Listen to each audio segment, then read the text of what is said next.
Did you know about that? What? I didn't hear. You know, that thing I've been telling you about. It's been a game changer for me.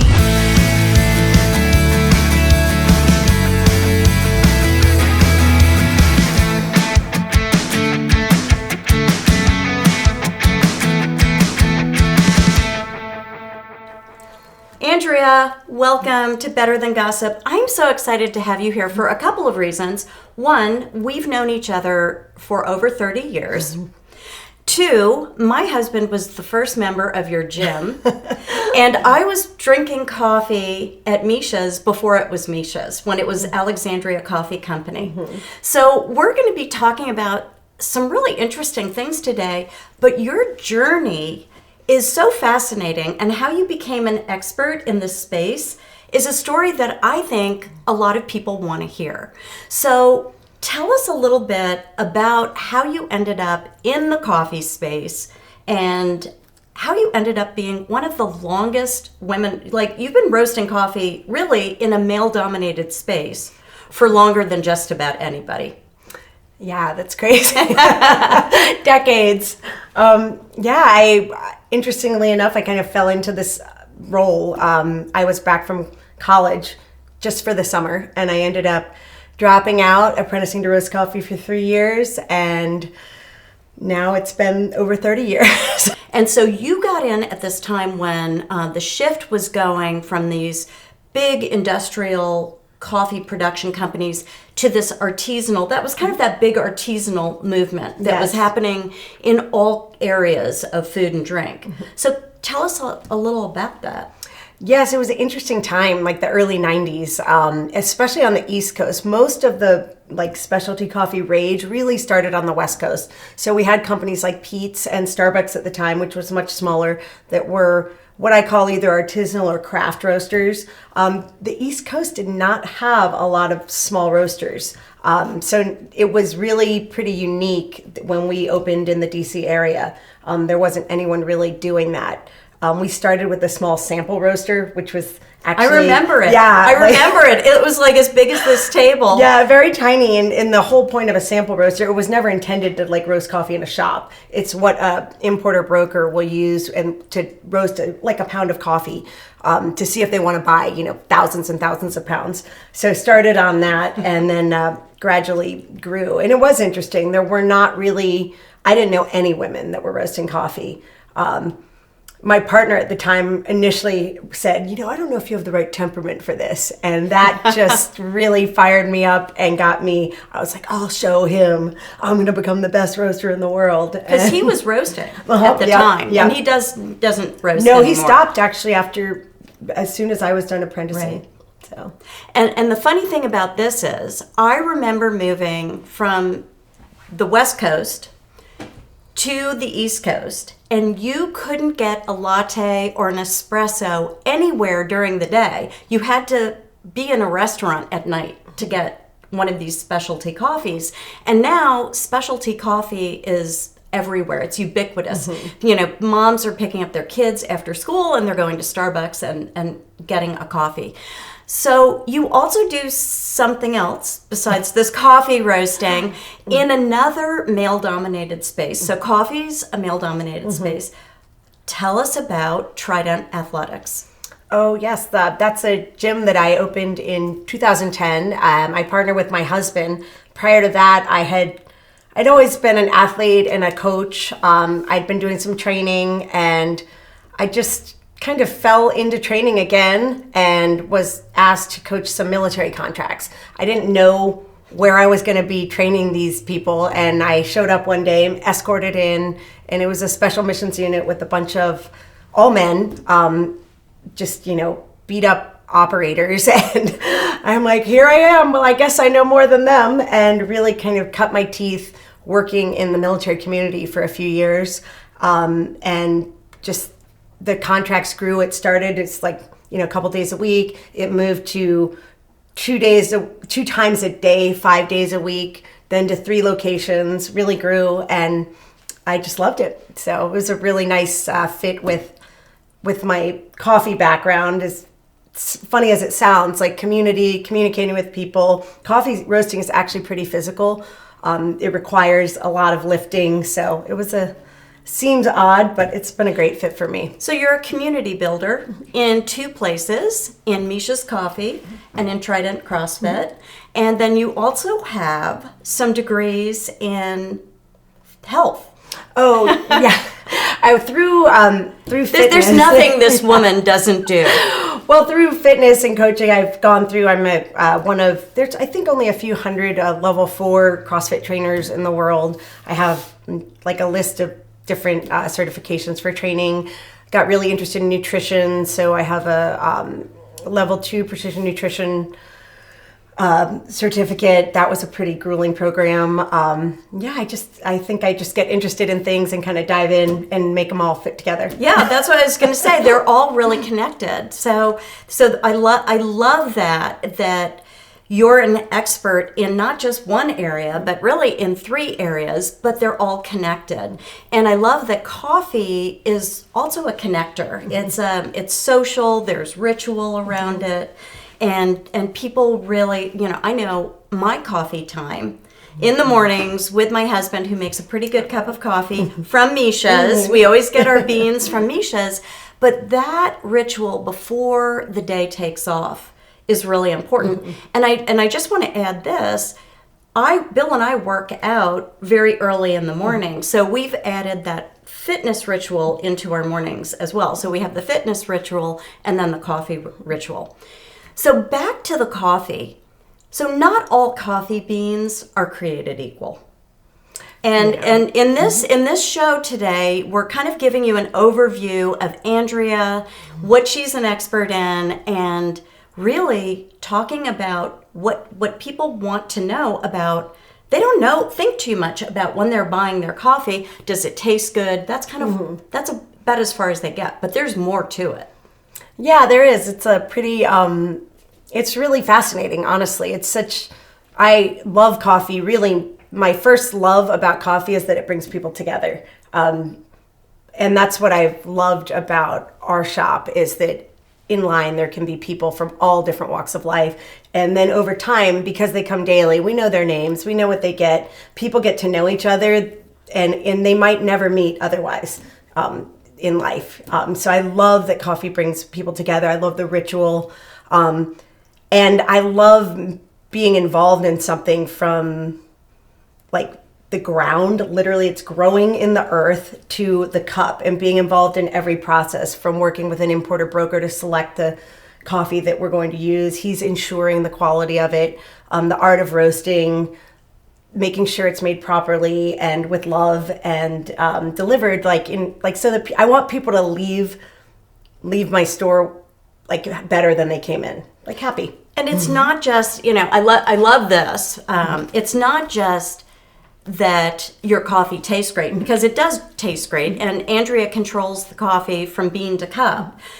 But there's so much more to know about coffee, and when we talk about not all beans are created equal, tell us what we're looking at here. Well, what we're looking at here is all of our coffee at Misha's is what we would say in the top 1% of coffee in the world. There are different species of coffee. The main 2 species of coffee that are sold are Arabica, which is about 60% of the world's production. That is what we are selling at Misha's, which most specialty coffee places are selling the majority Arabica. Robusta is grown at lower altitudes for maximum crop yield. Anything in a can is going to be Robusta. Robusta actually has twice the caffeine as Arabica. A lot of people don't know that, but it has more of a bitter taste. It's more acidic, less flavor compounds. So Arabica is really what is considered, the finest coffee in the world. This is also hand-picked, highest grade, highest altitude Arabica, all of our coffee at Misha's. So once you get into Arabica, these different stratifications, they start to make a difference in the cup too. That also affects sustainability. How is this coffee grown? How are the people treated that are growing it, that are processing it?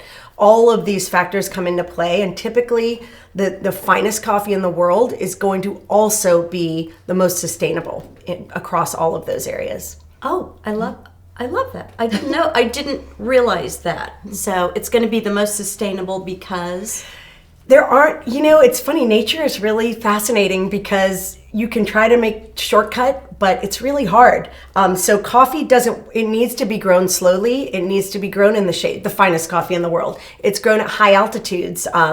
You can't really easily spray crops that are on mountains. So the most high-end coffee, part of the reasons it's expensive is it's much harder to cultivate. So that will, you can't, these shortcuts, and that's typically what the less sustainable practices are, shortcuts. Right. You can't really do it to make excellent coffee. Oh, I love that. That's really excellent. So just to sum up, these are both a pound of coffee, right? Yeah, which is, I know, shocking. So this is a pound of a dark roast. This is a pound of a lighter roast. When you roast coffee, there's a lot of moisture in coffee and varying degrees of moisture depending on where the coffee's from, how it's processed, different factors. But the darker you roast, the beans actually expand. So a pound of a dark roast the volume is going to be larger than the pound of a lighter roast, which is interesting. Excellent. All right, we're going to take a little break and be right back. Hi, my name's Heather. I'm a mother of 2, and I'm also a morning TV reporter. So I get up at 3:30 in the morning, and I love coffee. I started putting Bub's MCT powder in my coffee as a dairy alternative, and I love the flavor, and I love how it makes me feel. Basically, it helps me maintain energy levels throughout the entire morning, and then moving into my day when I go home to my kiddos, it's still helping. It helps with my cognitive alertness so that I can talk well on TV after I've woken up so early in the morning, and it makes me feel good so I don't have the caffeine jitters.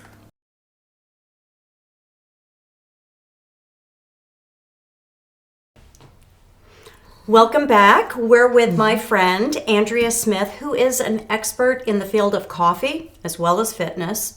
And we're talking a little bit about what's happened with coffee over the last 30, 40 years. And coffee has gone from being basically 60 cents a cup to $6 a cup. So there's been a huge shift in coffee from not just a cost standpoint, but a consumer standpoint and what the consumer's looking for. And there's a bigger market for coffee now. It's not just, a bunch of guys drinking coffee in the morning. It's kind of everybody's drinking coffee. So can you talk a little bit about the cost of coffee and what goes into that? Yeah, coffee, it's been really interesting over the years how it's changed. Obviously now prices are at an all-time high, and that has to do with a lot of things. The supply chain affects it a lot. One thing that people don't really think about, I think, is every cup of coffee you get is coming from somewhere far away in the world.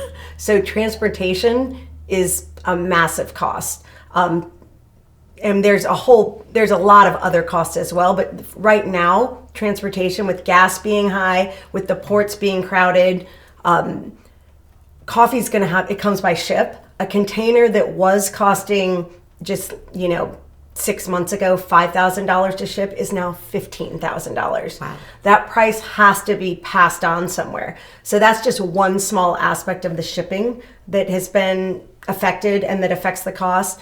Weather affects things. So with the way that weather has been in the world, a little less predictable, all of those kinds of things affect the crop. Coffee is a very sensitive plant. It's not easy to cultivate. So that also affects the cost in terms of, we have small little farms producing the best coffee in the world.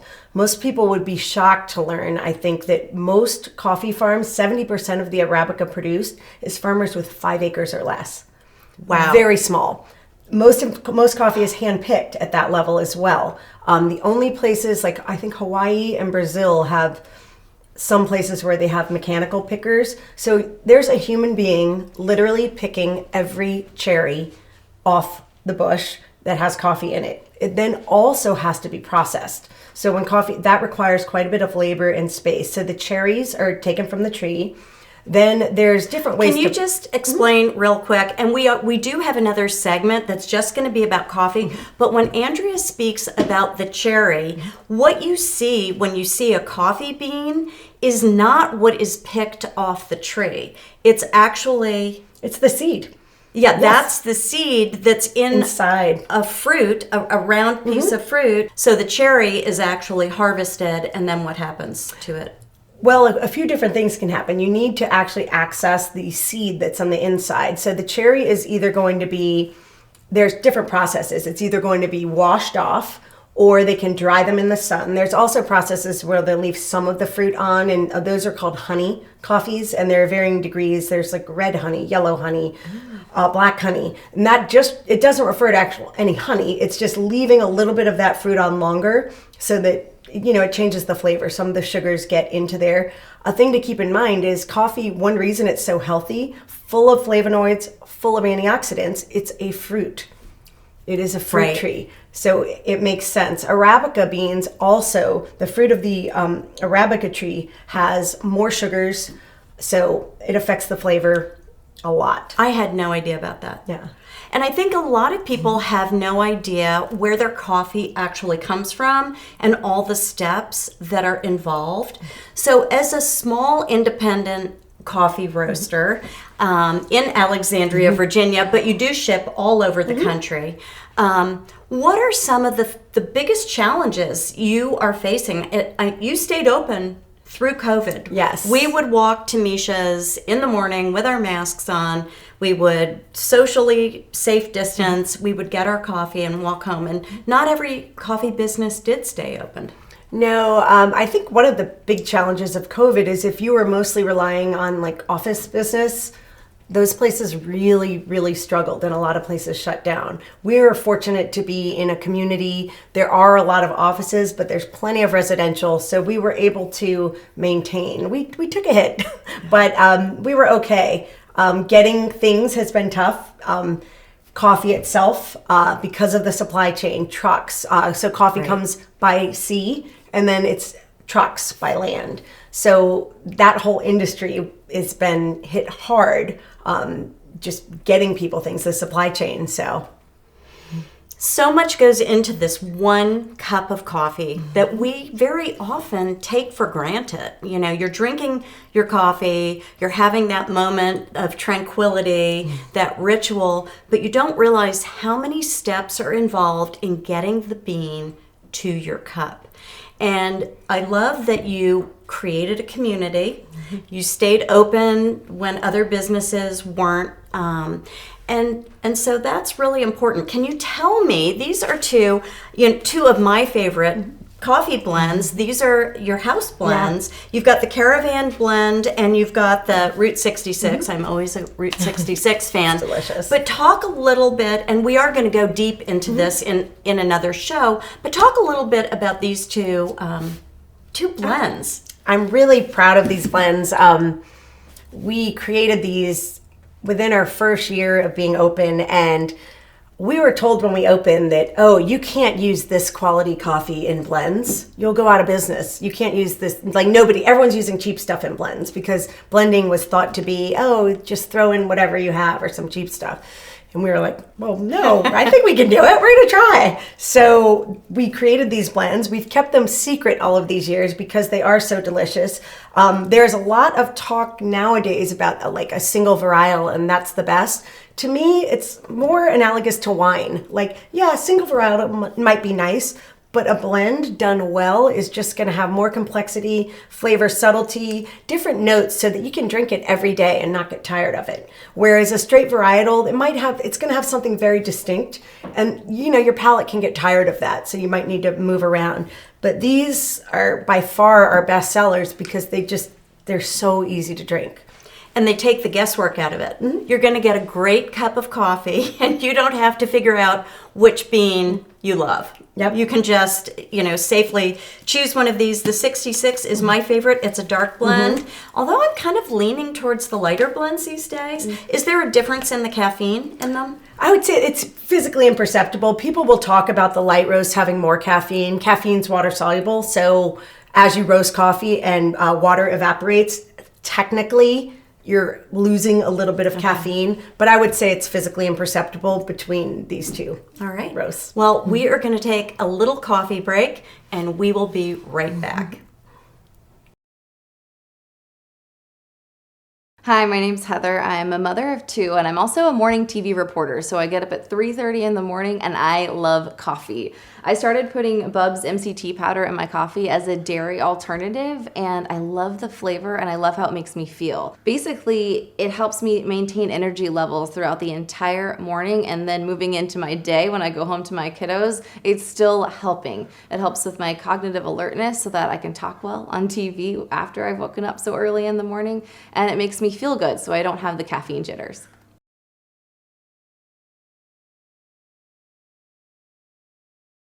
Welcome back. I'm really loving my coffee. We're drinking a little Route 66 here. That's one of my favorites. In every show, we talk about the secret sauce. And the secret sauce is something that you would recommend people do that's going to improve their experience with coffee. So I think I already know what this secret sauce is because we've talked about it quite a bit, but here we go. Here comes the secret sauce. Okay, Andrea, tell us about the secret sauce. The secret sauce tip for me is try to buy Arabica coffee from small independent roasters. You're going to have the best chance of getting sustainably grown coffee, probably from a smaller importer broker, not from one of the major ones. There's a couple of huge ones in the world. Your broker is important because they are the ones that are actually the communication between the people growing the coffee and the roasters roasting the coffee. So you need someone that's trustworthy, that is traveling to check on these sustainable practices and checking on the quality of the coffee. And you will be much more likely to get that from a small independent roaster. And we always want to align our consumer values with our dollars. So when we can support small independent community roasters, when we can support beans that have been sustainably grown, when we can support these communities, nobody's getting rich growing coffee, as far as I know. There may be a couple of big coffee producers, but most of these artisanal coffees are supporting these small communities that depend on the income for entire communities, right? Oh, absolutely. That's absolutely true. And I would say also by supporting small independent coffee houses and roasters, you're preserving what to me is honestly like a endangered species in our country. We see everything being swallowed up by private equity and turned into these massive chains. And while that can have some positive effects, what it removes a little bit of that community feel. It also means that those companies are often very top heavy. So you're supporting shareholders and a lot of people at the top making money, but not necessarily the people that are making coffee or serving coffee to you. Right, because they're negotiating these deals with the coffee growers and the importers and all of that. Well, this has been such a fun segment today, and we love these shows because we like to tell people things they might not know about stuff they're doing every day. Most of us are drinking coffee every day. We're not really thinking about all the steps that go into getting the bean from the fruit to your cup, and why some coffees just taste better. You know when you have a delicious cup of coffee, there's just nothing like it. You also know when you have a crappy cup of coffee, there's nothing quite like that either. And that's enough to really, ruin coffee for some people. So we've got some more really fun shows coming up with you, and we're going to go deep into how coffee's grown, where it's grown. We're going to go into the health benefits of coffee. So if you're interested to know why coffee is actually good for you, we're going to talk about that. And we're also going to talk a little bit more about how to brew the perfect cup of coffee in your own kitchen. So Andrea, tell us where people can find you. And you've got a special offer too. Oh, yes.